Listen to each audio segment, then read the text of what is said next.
One of my favorite items that I make here on the farm is our jalapeno cheddar loaf. Make it with our basic sourdough, or actually our basic rustic sourdough recipe. What I do is I let it sit and then I let it rise, like you always do.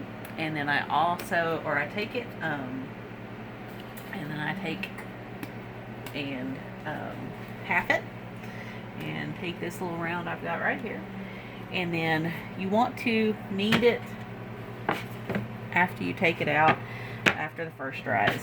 Knead it really good. The key to sourdough and key to any bread is the kneading. That just lets all those glutens on the inside bind and really fluff up your bread to make you a very good, delicious loaf of bread. So, typically you're going to knead it 20 to 30 times. I've already actually kneaded this one a few, so it's not that big of a deal now. So I'm going to only do it a few more. It's also kind of stress relieving. You know, a good round of dough is just, it's kind of satisfying. So I need a little bit more. Got some jalapenos in my throat.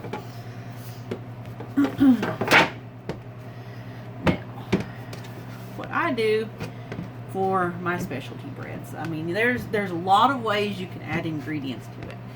I have found the best way for me is to just spread it out as best you can. Now, if you do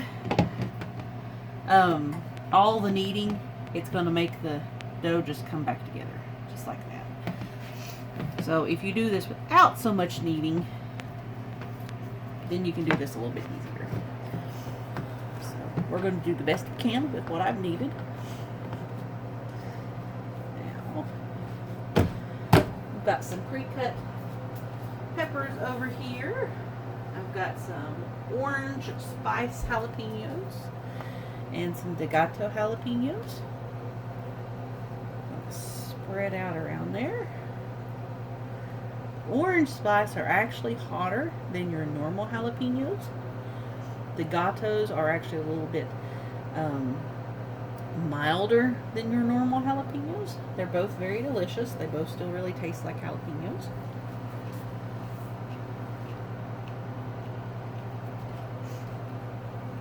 So, doesn't have to be perfect because all you're going to do is just knead it back in there. You're going to take your cheddar cheese. You can use whatever kind of cheese you want. My jalapeno cheddar comes with a mild cheddar. If it was up to me, I would probably use sharp if it's my own bread I'm making for myself to eat, because I love that tang to that sharp cheddar. So, what you want to do is you take your loaf over here and you're going to fold all of this goodness in there.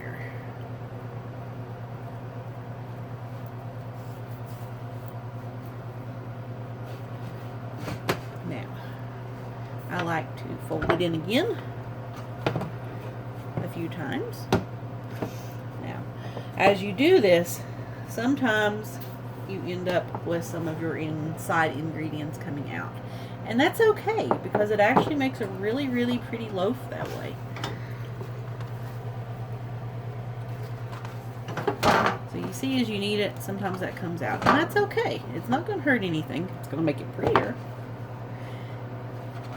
You know, to selling it for customers, you know, that's a lot of times what they're looking for, is that they can actually see what is inside their bread. So,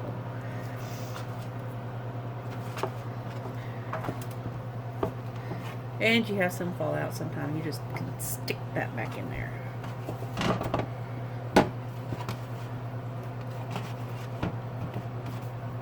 Okay, that looks quite delicious. So we're going to stick it in our pan and squeeze it down. You want to squeeze it down because even though it will rise unevenly still if you let it all in the middle, and it won't fill up the edges of the pan. So Now, sometimes, and you don't have to do this, you can add a little cheese on top. A lot of times it'll just kind of bake that cheese on top.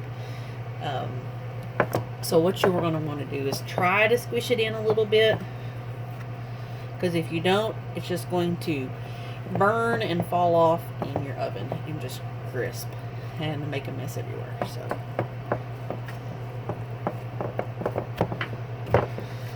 okay, there we have our sourdough loaves, and that's how you make, or how we make, our rustic jalapeno cheddar sourdough. Thank you for watching, and hope to have more of these videos on how I make stuff later. God bless.